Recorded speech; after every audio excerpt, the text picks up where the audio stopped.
right, welcome in. It is episode 10.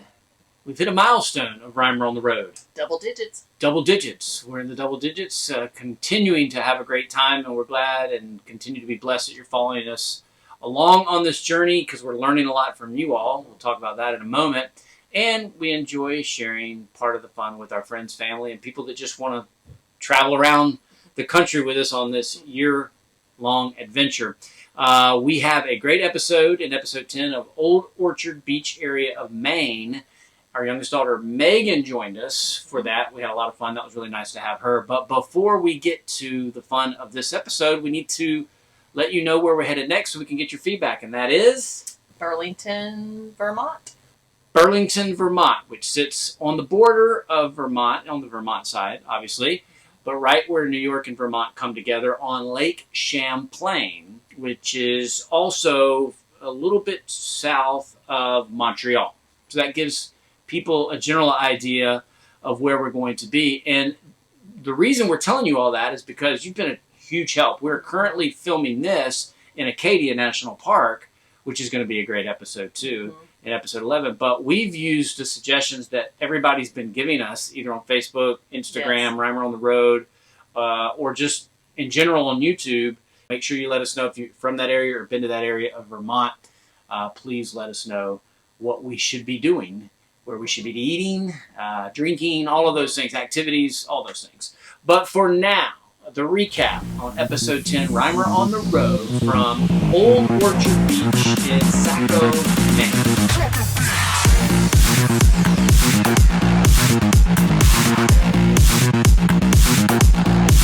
So we drove to Boston to pick up Megan from her flight, and we decided to utilize the day to let her explore the coast of Massachusetts up into Maine.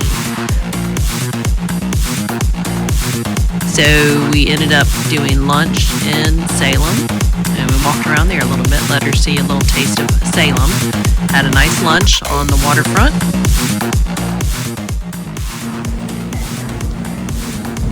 All right, we've picked her up. Now I have Megan with us, Leo back there, for a little lunch with a view in Salem, Massachusetts. And then ended up in our back at our spot. And then we had a nice, relaxing evening sitting by the fire.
You gotta pull that thing. That's it. Oh, come on. This might take the rest of the 2 hours at this pace. Keep going. There you go. Look at there. You got one. At least one. That's a little one. I bet it's, you gotta have, what is the size requirements on it probably? Yeah. Hold them? Yes. The answer is yes. Claw hand.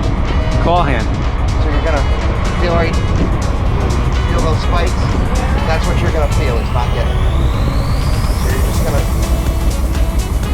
squeeze. There you go.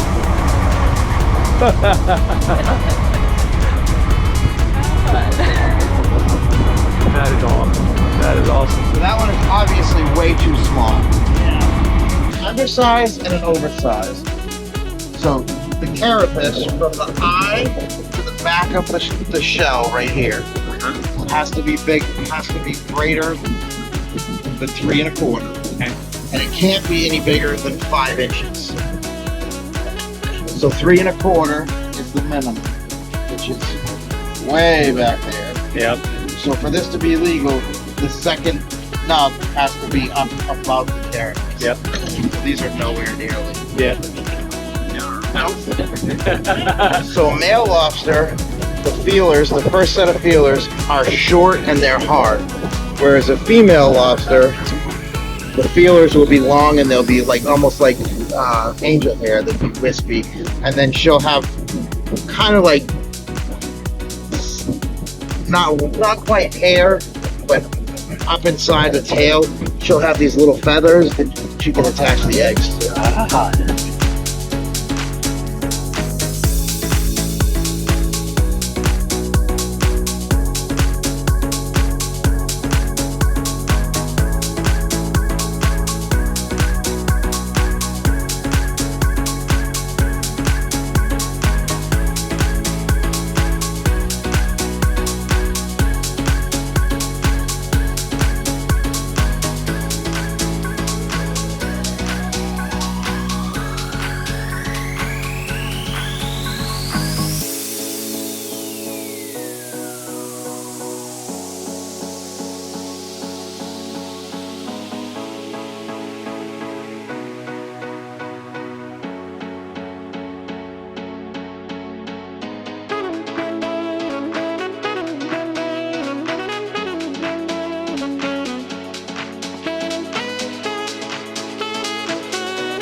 After the boat tour, we continued to celebrate our nation's Independence Day with a traditional fireworks show on Old Orchard Beach in Saco, Maine.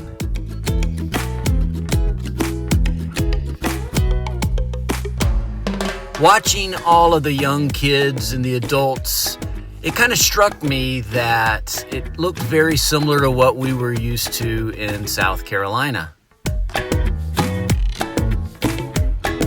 And while this area of the country is quite different in many ways than South Carolina, the people really aren't.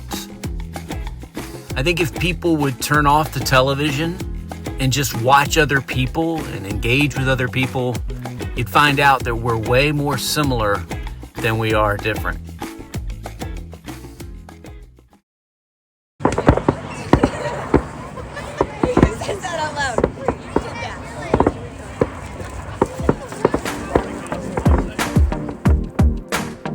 We got to explore Portland, which is a beautiful coastal town, port town. And we went on in. We wanted to do a trolley again, and so we ended up getting there a little early, not knowing what parking was going to be like. And so we plopped down at a restaurant and had some breakfast, and Megan and Scott enjoyed a nice beverage. And then we made our way to the trolley. And the trolley, again, just like we did in Salem, was just a great introduction, overview of the city. The driver did some wonderful commentary for us, gave us some history about Portland, and just showed us the sights. It was a beautiful city. I would absolutely go back and spend more time there. The food scene looked awesome.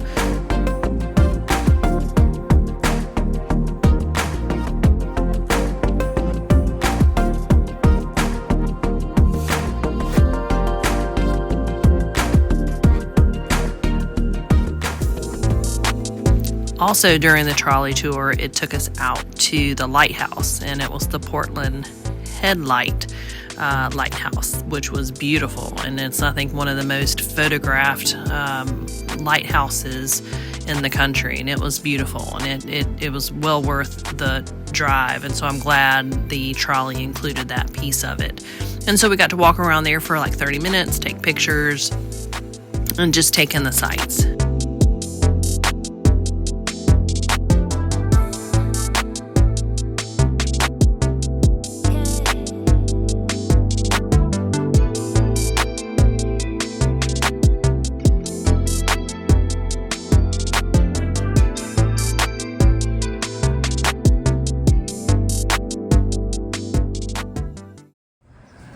Okay, so what was the name of it again?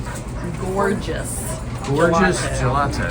And what's the verdict? Let's start with Ann first. Your Well, thoughts? What did you get? I got a sea salt chocolate caramel. Okay. And then they're gorgeous, which is a mixture of caramel, vanilla, and chocolate chip, I think. Okay. And Yeah, I mean, they're good. reviews good so Yeah, far? so far. All right, and we were told on the trolley that this is an Italian, right? And Italian owner. Or he's from. still, yeah. She, I think it was. He not still a does he. it. All right, Megan, what do you got? Lemon cake cone. Lemon what? Cake cone. Okay, and your verdict? Very good. All right, very good. So we had to come all the way here just to get gelato. It really wasn't that far, but nonetheless, we had to come get it because we had to get Megan gelato at some point on this trip. So, and he's hoping.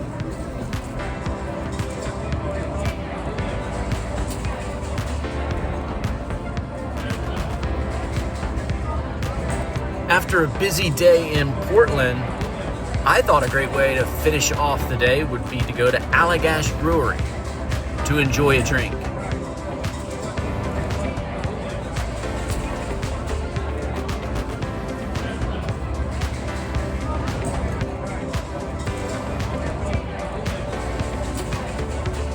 And while I thought that was the conclusion of the day, Megan and Ann had other plans.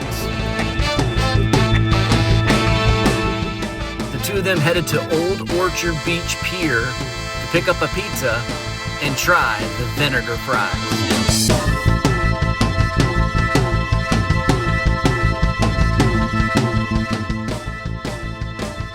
Tried out the original pier French fries.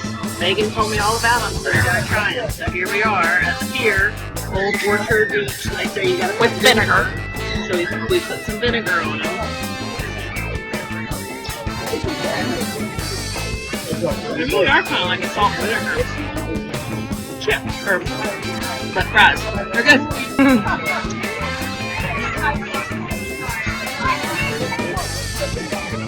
Not bad. Not bad. Not bad. So it's the original pier French fries.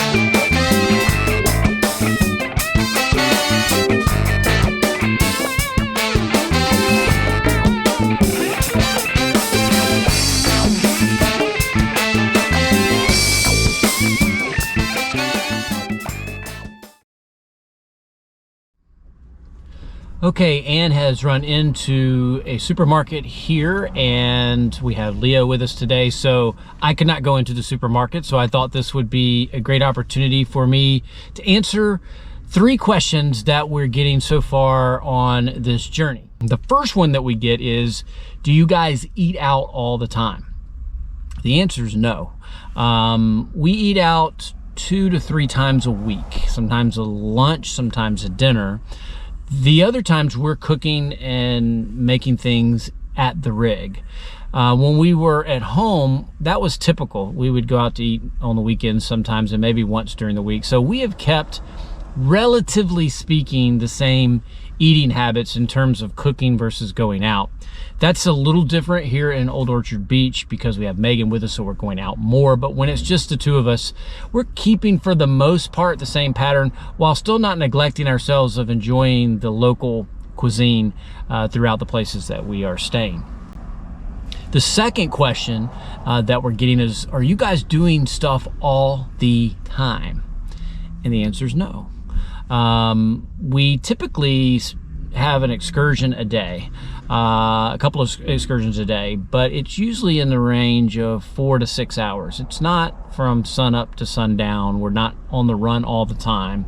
Some days it's even shorter, maybe a 3-hour excursion, and then we're back at the rig. But for the most part, it's a 4 to 6 hour day where we're out and about doing things, and then we come home. Sometimes we start late in the morning and then go. Sometimes we get going early in the morning and get back early.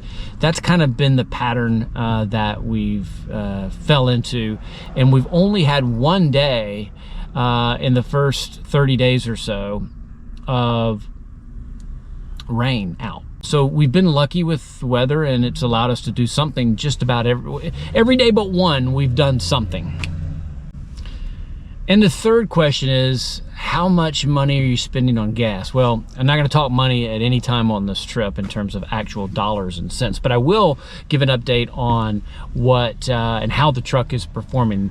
We're getting on the total trip, and we've just crested 3,000 miles total since we left South Carolina. We're getting 15.7 miles per gallon on diesel, and the diesel prices have been somewhere in the 350 to 370 range for the most part of the trip. So 15.7 miles, that accounts for when we're pulling, plus when we're just driving around towns and driving around the countrysides and all of those things. When we're pulling, we're getting about 12 miles a gallon. I've been able to get it about 12 and a half miles a gallon at some trips. So that's kind of the mean and the low end of it. And then of course, when we're not towing, we're getting much better than 15.7, but it is averaged to this point as 15.7 miles per gallon. And that's actually about what I expected. Maybe just a little bit more. I continue to be impressed with the gas mileage that we're getting from the Ford F350 diesel Power Stroke. There are your answers to some of your questions. If you've got some that I haven't yet answered, make sure you communicate with us, contact us, let us know, and in a future episode, we'll answer those questions for you.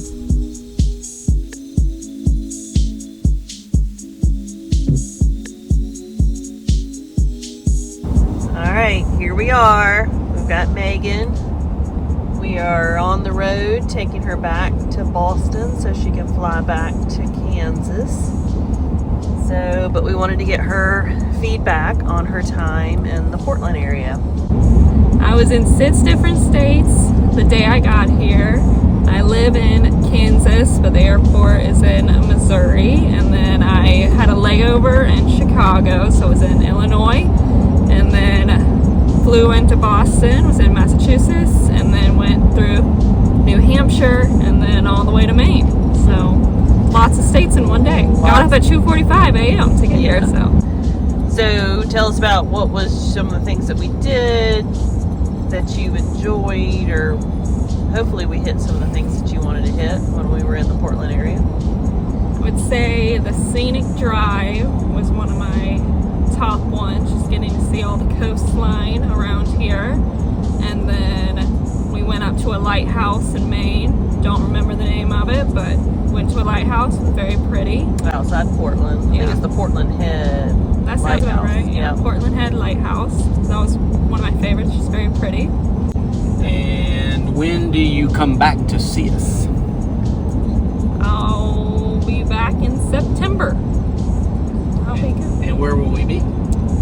We'll be at Yellowstone and Grand Teton when I come back. Yeah. And then I'll come back a week later after that and go to Rocky Mountains. So we're gonna get to see you a little bit coming up. Yep. Yeah. Well, we've had a good time. We enjoyed having you with us.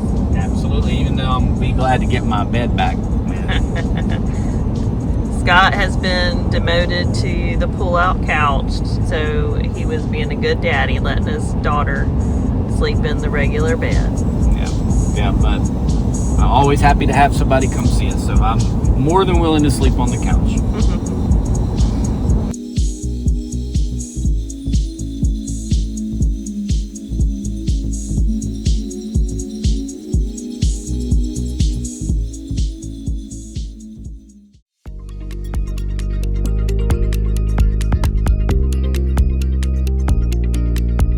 The Marginal Way is a scenic 1.25 mile paved path in Ogunquit, Maine.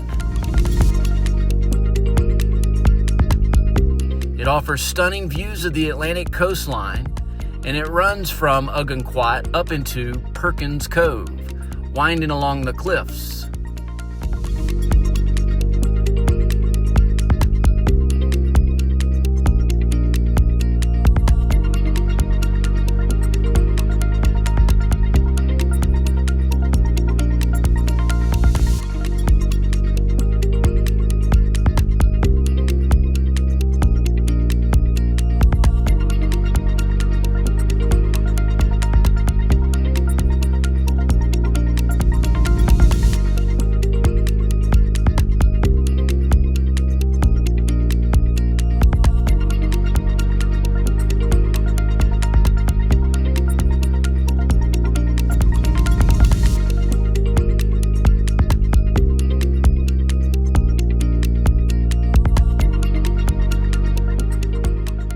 In Perkins Cove, we enjoyed a lunch break at Barnacle Billy's.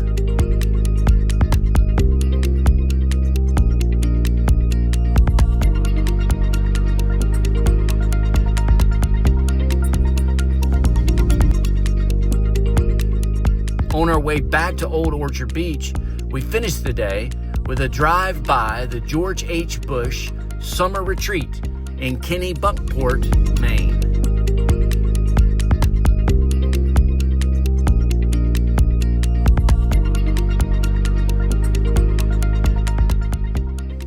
Okay, there you go. Episode 10 in the books. We had a great time with Megan in Maine, and I always ask you what was the best part of the area that we were in. I think I know the answer to this because the best part of Old Orchard Beach was having Megan with us, right? Oh, absolutely. Right, yes. Definitely having the guest. The family there was wonderful. It was nice to have, like I said, it's nice to be around Scott a lot, all the time, but it's nice to have when people come and join us. So that was a nice treat. Yeah, and it's, we don't get to see Megan a lot anyway because she lives in Kansas City, and so, anytime we can see her is great, and we look forward to welcoming other guests. Taylor will be with us a little bit later, and some other family members. We'll kind of announce that as we get a little closer to that. But in terms of the area itself, what stood out to you about the Old Orchard Beach area? And we went both south and north from that area as well. We did.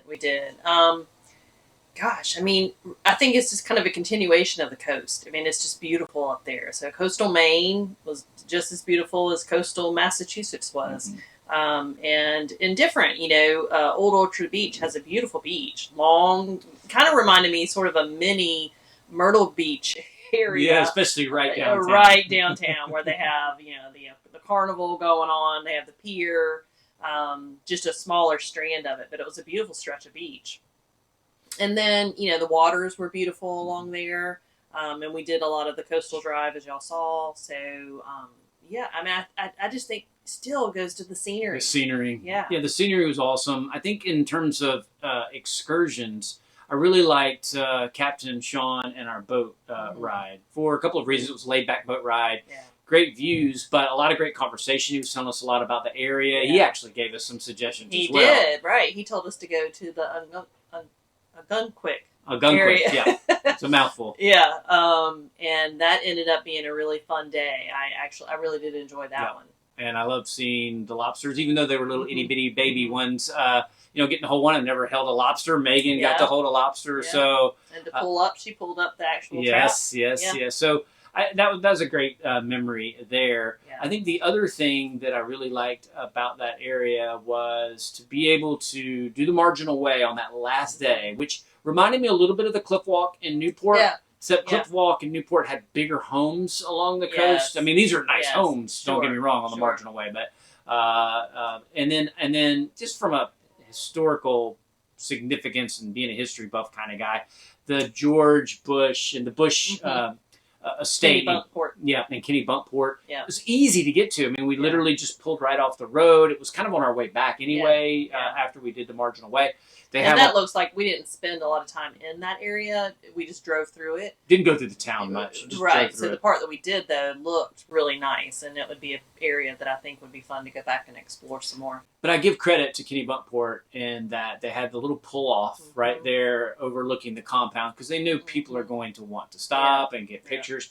and they took care of you for that. They gave you an area to do it. Had a little plaque that kind of talked about the Bush, which you probably saw in the video, legacy and so forth. So that's a really nice little touch. I know towns like that sometimes hate the fact that tourists are coming to see a home. I enjoyed Portland, Maine. It was very walkable. People were nice. Tons of restaurants, and just the scenery there too. And that's what the trolley tour was. Another great trolley tour of exploring the area and kind of getting to know where things were. And so we did go back and hit a couple spots after the trolley tour. One regret, I guess, is really the best way of putting it. It wasn't really anything we could control, but we had delayed doing Gloucester. We did Rockport, and you saw that in episode 9. We were going to do Gloucester with Megan on the way back, or the way from Boston to where we were staying on Old Orchard Beach. Yeah. But it was July 3rd, which really didn't register with us at first. But they were having their festivities on July 3rd, and they said, someone told you it might be the busiest day of the year in Gloucester. Yeah, so we just didn't get out because parking was already crazy. People had their seats and tents lined up along the way, and we're getting geared up to do that. So we just kind of drove through. But I will tell you that the little bit that I saw, I think we both decided, I think Rockport was more charming. Yep. I agree. I think, again, we didn't get all into the dirty details of Gloucester, so I hate to paint with that brush. Yeah.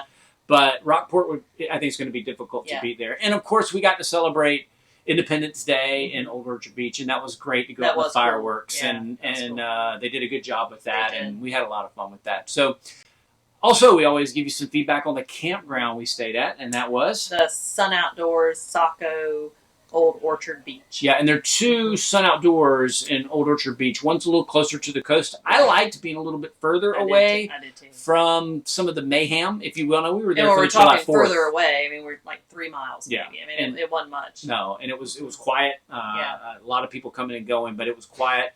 And so it worked out really well. We had a pull-through site pad. Yeah. I mean, we were glamping a little bit higher there. But we had some laundry. Our first experience of using a campground laundromat. Yep. And that went really well.